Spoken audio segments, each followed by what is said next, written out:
नमस्कार दोस्तों, कैसे हैं आप सब। स्वागत है आप सभी का। आज हम आपको कामिका एकादशी व्रत की पौराणिक कथा सुनाने जा रहे हैं। हर माह की तरह ही सावन मास में भी 2 एकादशी पड़ती हैं, एक कृष्ण पक्ष में और एक शुक्ल पक्ष में। हिंदू पंचांग के अनुसार सावन माह के कृष्ण पक्ष की एकादशी तिथि को कामिका एकादशी के नाम से जाना जाता है। कामिका एकादशी में दिन भर व्रत रखते हुए भगवान विष्णु की विधि विधान से पूजा की जाती है। इस समय चातुर्मास चल रहा है और भगवान विष्णु योग निद्रा में हैं। हालांकि इस दौरान पूजा की मनाही नहीं होती है। कामिका एकादशी का व्रत करने से व्यक्ति की सभी मनोकामनाओं की पूर्ति होती है और उसके समस्त पापों का नाश हो जाता है। चलिए कथा शुरू करते हैं। एक बार धर्मराज युधिष्ठिर ने भगवान श्री कृष्ण से कहा, हे प्रभु, मैंने आषाढ़ माह के शुक्ल पक्ष की देवशयनी एकादशी का सविस्तार वर्णन सुना। अब आप मुझे श्रावण माह के कृष्ण पक्ष की एकादशी की कथा सुनाने की कृपा करें। इस एकादशी का नाम क्या है, इसकी विधि क्या है, इसमें किस देवता का पूजन होता है और इसका उपवास करने से मनुष्य को किस फल की प्राप्ति होती है। भगवान श्री कृष्ण ने कहा, हे युधिष्ठिर, मैं श्रावण माह की पवित्र एकादशी की कथा सुनाता हूँ। ध्यान पूर्वक श्रवण करो। एक बार इस एकादशी की पावन कथा को भीष्म पितामह ने लोकहित के लिए नारद जी से कहा था।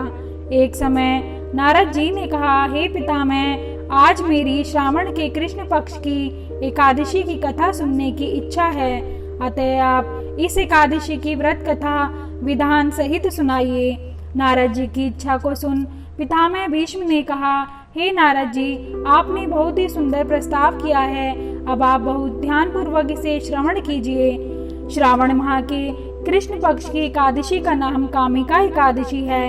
इस एकादशी की कथा सुनने मात्र से ही वाजपेय यज्ञ के फल की प्राप्ति होती है।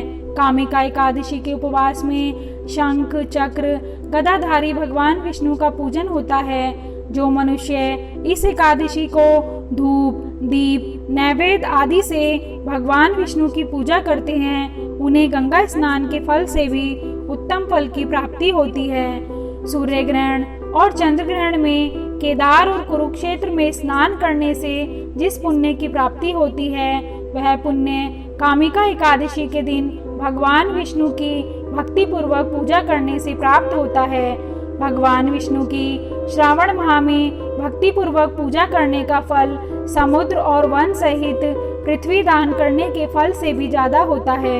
व्यतिपात में गंडकी नदी में स्नान करने से जो फल प्राप्त होता है, वह फल भगवान की पूजा करने से मिल जाता है। संसार में भगवान की पूजा का फल सबसे ज्यादा है, अतः भक्ति पूर्वक भगवान की पूजा ना बन सके तो श्रावण माह के कृष्ण पक्ष की कामिका एकादशी का उपवास करना चाहिए। आभूषणों से युक्त बछड़ा सहित गोदान करने से जो फल प्राप्त होता है, वह फल कामिका एकादशी के उपवास से मिल जाता है। जो उत्तम द्विज श्रावण माह के कृष्ण पक्ष की कामिका एकादशी का उपवास करते हैं तथा भगवान विष्णु का पूजन करते हैं, उनसे सभी देव, नाग, किन्नर, पितृ आदि की पूजा हो जाती है। इसलिए पाप से डरने वाले व्यक्तियों को विधि विधान सहित इस उपवास को करना चाहिए।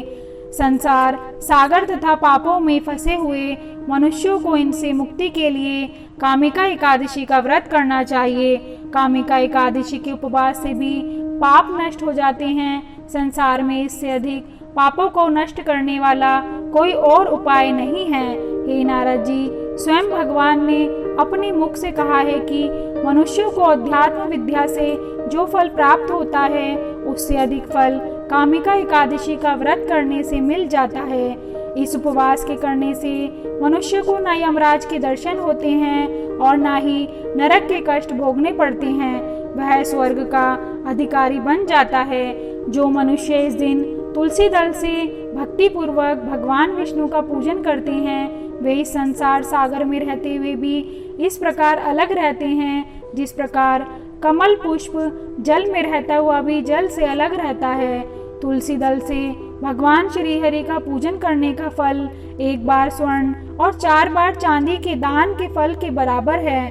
भगवान विष्णु रत्न, मोती, मणि आदि आभूषणों की अपेक्षा तुलसी दल से अधिक प्रसन्न होते हैं। जो मनुष्य प्रभु का तुलसी दल से पूजन करते हैं उनके सभी पाप नष्ट हो जाते हैं। हे नारद जी, मैं भगवान की अति प्रिय श्री तुलसी जी को प्रणाम करता हूँ। तुलसी जी के दर्शन मात्र से मनुष्य के सभी पाप नष्ट हो जाते हैं और शरीर के स्पर्श मात्र से मनुष्य पवित्र हो जाता है। तुलसी जी को जल से स्नान कराने से मनुष्य की सभी यम यातनाएं नष्ट हो जाती हैं। जो मनुष्य तुलसी जी को भक्ति पूर्वक भगवान के श्री चरण कमलों में अर्पित करता है उसे मुक्ति मिलती है।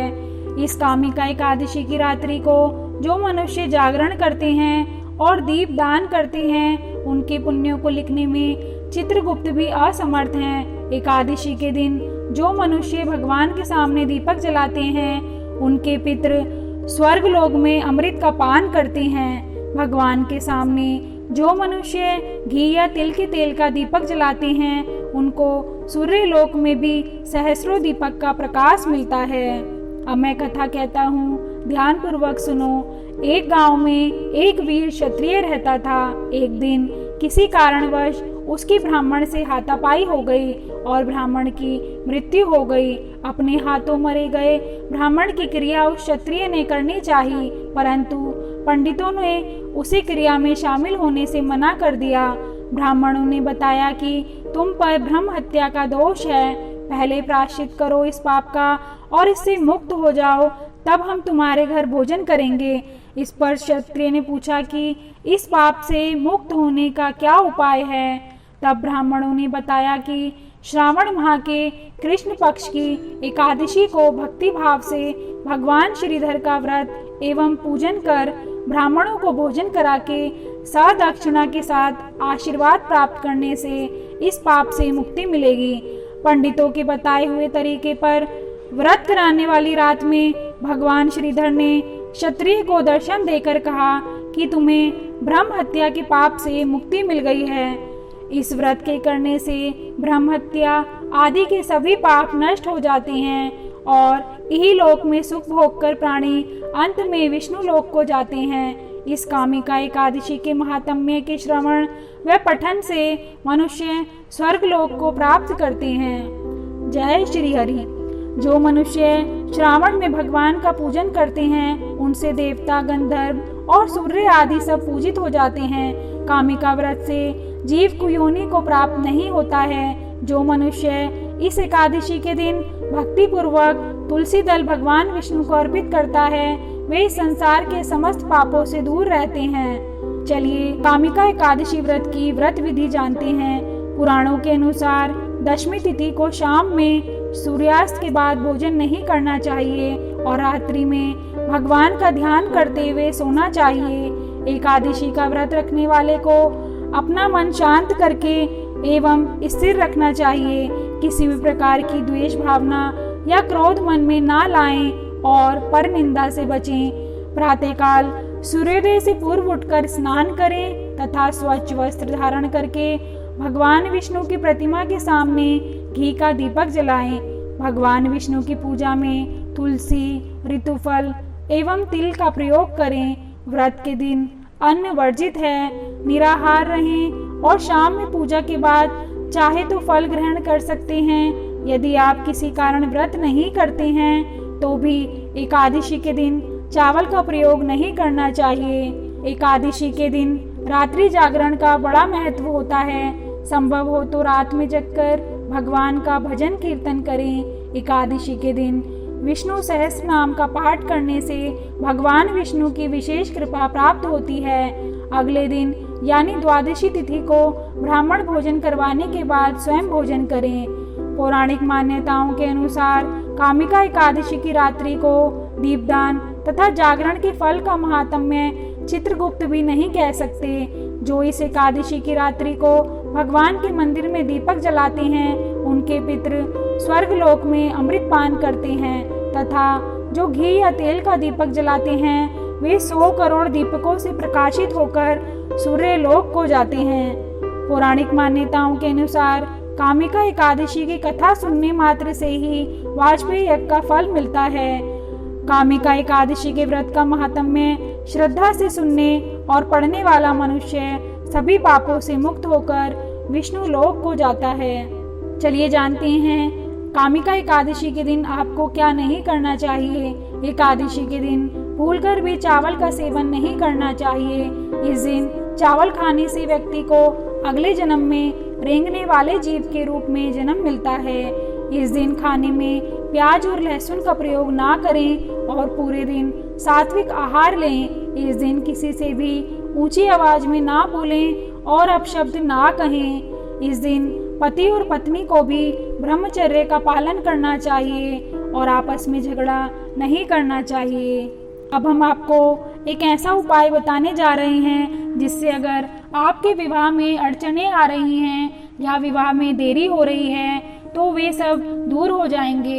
एकादशी के पर्व पर दान करने का विशेष महत्व माना जाता है। इस दिन तिल और फलों का दान करना चाहिए।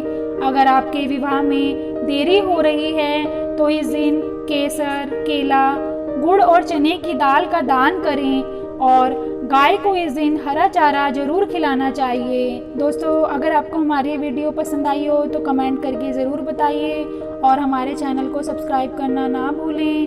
Thank you.